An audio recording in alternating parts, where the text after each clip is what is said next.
Cesc, thanks so much for joining us. If you could kick off, please, just by telling us why we're here and tell us about the Enterprise Rent-A-Car, Rent-A-Player promotion that you're here to talk about.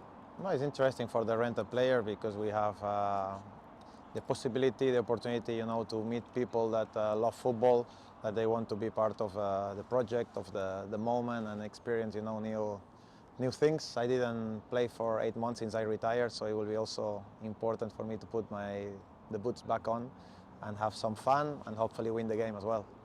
You look in good shape, so how you be looking forward to playing again? No, I'm okay. I'm maintaining myself good. Not so much because I train, because I don't have too much time, but I try to eat well, and I think at the end of the day that's what matters the most. It's going to be around the Europa League final as well, of course, something you won as a player. Any memories from that, and how do you think this year's Europa League is shaping up? There's some interesting teams through to the last four. Yeah, I think the Europa League is growing. Every year you get the opportunity to watch better and better games, better clubs, either not making it through the league the year before or getting knocked out of the Champions League group stage. So it's a competition that is growing 100%. You see a lot of quality, good teams in it, good players, good coaches. So yeah, I've been impressed with a couple of games. And then also my pick for the win this year, I think it will be Bayer Leverkusen, and we should pay attention as well to Atalanta because they are a very difficult team to play against. They go man to man, the whole pitch. They're very, very physical. They make it very difficult to play against them. So let's see. Okay, well, while you're in predicting mood, we're standing here talking in London as some big matches in the Premier League this week with Chelsea going to Arsenal. We're in West London, two of your former clubs, and North London derby at the weekend. How do you see the title race unfolding now as we get near the end? Well, two massive games for Arsenal, that's for sure. They need 2 wins. They need to keep the momentum. They need to keep the pressure up. Last year they struggled a little bit in moments like this. So I think they have matured. They have learned. They have the experience of what happened last year, and a strong team will grow from it. And I think this year they are ready to show that. Do you see similarities between when you were playing for Arsenal, young team, looking like they could win the league, 08, 09, and then faded towards the end? Young players like Saka and Martinelli and so on? Yeah, well, in a way, we had a couple of years, yes, that we went very, very close.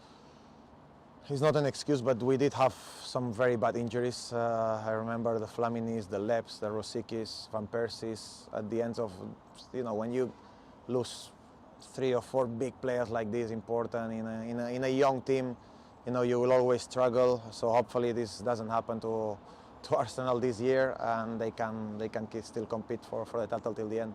And I know it said you didn't win the league with Arsenal, but you were almost a member of that invincible team, weren't you, really? Because you made your debut there that season, but you didn't actually play any Premier League matches. Do you feel like an invincible?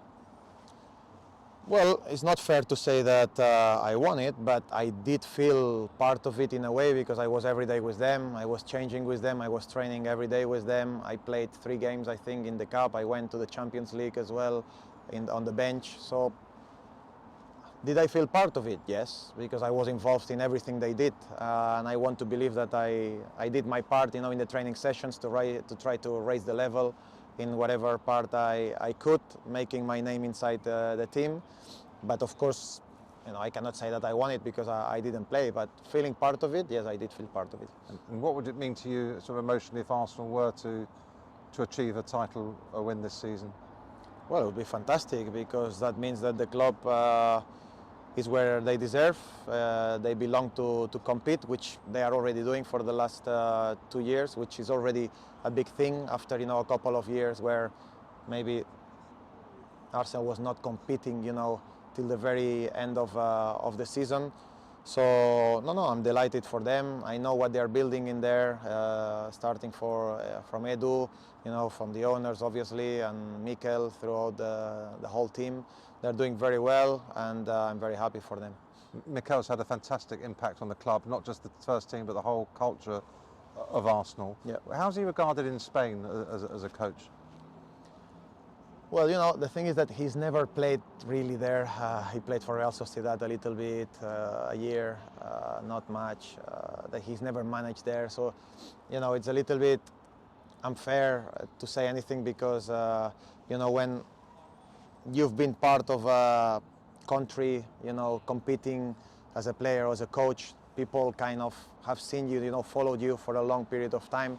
With Mikel, it's not been like that because, as you know, obviously they followed the Premier League. But normally when in Spain you follow the Premier League, obviously not everybody, but you follow Arsenal, Chelsea, Man City, Man United, Liverpool. You know, he was playing for Everton, no disrespect at all, but you know, it's not something that goes into the headlines every single day. Then when he went to Arsenal, obviously he made a big step regarding the recognition he was getting in Spain. And I think slowly people are understanding and seeing what he's doing, and obviously respecting it a lot. And I think in Spain now he's seen as one of the best coaches. When you left Arsenal, you were regarded as one of the best players in the country here quite comfortably. Did you have to prove yourself again when you went to Barcelona because you'd been away for so many years? In a way, but I do believe that in football, the yesterday doesn't count. It's about what you do today, what you do in the future. You always have to prove. It's funny when I hear people, no, you have nothing to prove.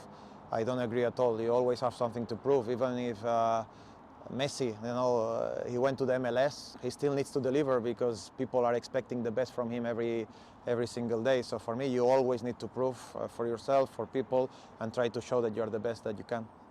Although in the Premier League now, you can't drop a point and still be in the title race, can you? Yeah, no, in the Premier League, it's fantastic, it's phenomenal. I think already for a few years, especially between Liverpool and Manchester City, that they went toe-to-toe until the very end, a couple of years. Also Arsenal last year, a little bit in the mixed until the last 5-6 games. So for a change, to see three teams, you know, fighting for the Premier League until the very end, it will be beautiful. Just finally, thanks very much for your time. Will you get to go to any of these Arsenal games? Will you be working at them or getting along to this last couple? No, unfortunately, I'm working, but I will be right behind the TV for sure. Okay, Cesc, thanks very much for your time. No worries, thank you.